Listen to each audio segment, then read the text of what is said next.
बीडमध्ये पंकजा मुंडे यांना धक्का बसलेला आहे। शरद पवारांच्या राष्ट्रवादीचे बजरंग सोनवणे यांना विजयी घोषित करण्यात आलं। फेरमतमोजणीची पंकजा मुंडे यांच्याकडून मागणी करण्यात आलेली आहे।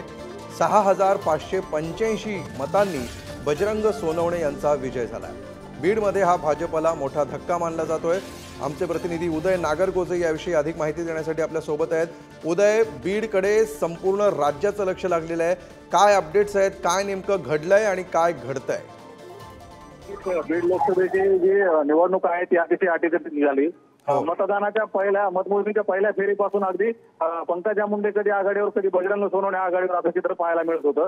परंतु शेवटच्या टप्प्यात जे आहे ते बजरंग सोनवणे यांनी निर्णायक आघाडी घेतली आणि आता 32 ज्या फेऱ्या होणार होत्या त्या पूर्ण झाल्या असून आता बजरंग सोनवणे यांनी पंकजा मुंडे यांचा 6585 मतांनी पराभव केलाय। आता बजरंग सोनवणे यांचे कार्यकर्ते मोठ्या प्रमाणात जल्लोष करत असून जोरदार घोषणाबाजी देखील या मतमोजणी केंद्राच्या परिसरात होत आहे। अमोल, निश्चितपणे कशा प्रकारे कायदा सुव्यवस्थेचे प्रश्न देखील निर्माण होत होते। शरद पवार यांनी देखील एक पोस्ट केलेली होती आणि पोलिसांनी सर्व प्रकारची खबरदारी घ्यावी असं आवाहन केलेलं होतं। या पार्श्वभूमीवर बऱ्याच वेळापासून बीडमध्ये नेमकं काय होणार याकडे लक्ष होतं। या बाबतीत सध्या काय चित्र दिसतंय, काय माहोल आहे बीडमध्ये सध्या? नक्कीच बीडमध्ये कायदा व सुव्यवस्थेची परिस्थिती निर्माण होऊ शकत होती, तशी त्या दृष्टीने पोलिसांनी देखील खबरदारी घेतली होती। राज्य राखीव दलाच्या देखील तुकड्या या ठिकाणी तैनात करण्यात आल्या होत्या। काही वेळापूर्वी बीडमध्ये गोळीबार किंवा मारहाणीच्या जे अफवा पसरत होत्या, परंतु आता कुठलाही प्रकार झाला नसल्याचं पोलीस अधीक्षक नंदकुमार ठाकूर यांनी सांगितलंय। तसेच धनंजय मुंडे यांनी देखील आता ट्विट करून असा कुठलाही प्रकार झाला नाही, मी बीडमध्ये त्या ठिकाणी नव्हतोच असं देखील स्पष्ट केलंय। एकंदरीत ज्या अफवा जरी असल्या तरी त्याची चर्चा मात्र फार झाली आहे। बीडमध्ये कायदा सुव्यवस्थेचा कुठलाही प्रश्न नसल्याचं देखील प्रशासनाने स्पष्ट केलंय। अमोल,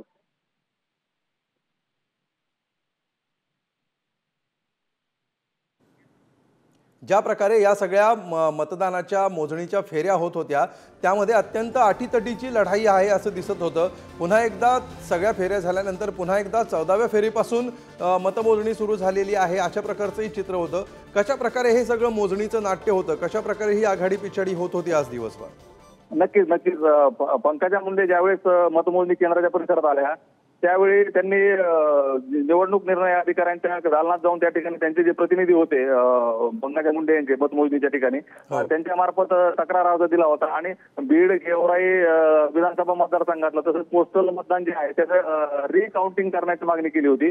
परंतु त्याबाबत अद्याप निर्णय झालेला नाही। प्रशासनानं मान्य केलंय अथवा नाही याबाबत प्रशासनाकडून कुठलाही स्पष्ट करण्यात आलेलं नाहीये आणि एकंदरीतच आता जे 32व्या फेरी अखेर बजरंग सोनवणे यांनी निर्णायक आघाडी घेत पंकजा मुंडे यांचा पराभव केल्याचं आपल्याला दिसतंय। अमोल, ज्या प्रकारे या सगळ्या निवडणुकीमध्ये प्रचार झालेला होता आणि काटेकी टक्कर होणार, अटीतटीची लढाई होणार असं चित्र होतं आणि त्यातच ज्या प्रकारे मराठा आंदोलन गेले काही महिने महाराष्ट्रामध्ये गाजत होतं त्यानंतर एक वेगळं आव्हान पंकजा मुंडे यांच्यासमोर निर्माण झालेलं होतं। त्यांच्या भाषणातून देखील वारंवार त्यांचा उल्लेख होत होता। जातीचा मुद्दा, जातीय समीकरणांचा मुद्दा कधीही आतापर्यंत या निवडणुकीमध्ये आलेला नाही आणि तो या निवडणुकीत सुद्धा नसेल अशा प्रकारचं नॅरेटिव्ह पंकजा मुंडे वारंवार मांडत होत्या।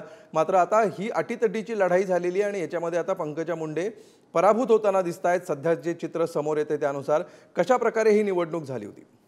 नक्कीच जर आपण तसं नेत्यांचं जर बळ बघितलं तर पंकजा मुंडे यांच्या बाजूनं 5 आमदार होते, काही माजी आमदार होते, तसेच त्यांचे बंधू धनंजय मुंडे हे देखील सोबत होते जे गेल्या वेळी त्यांच्या विरोधात होते। प्रीतम मुंडे ज्यावेळेस विजय झाला त्यावेळेस धनंजय मुंडे विरोधात होते।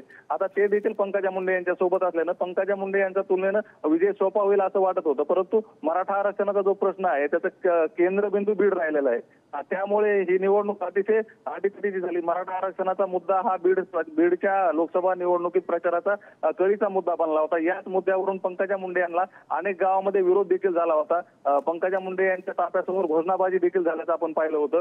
आता त्याचाच कुठेतरी हा परिणाम हा मतमोजणीचा समोर आलाय आणि पंकजा मुंडे यांचा पराभव झाल्याचं पाहायला मिळतं। एकंदरीतच या सगळ्या मतमोजणी किंवा या लोकसभा निवडणुकीतच मराठा आरक्षणाचा मुद्दा बीडमध्ये तरी प्रभावी ठरल्याचं आपल्याला पाहायला मिळतंय। अमोल, निश्चित धन्यवाद उदय या सविस्तर माहितीबद्दल।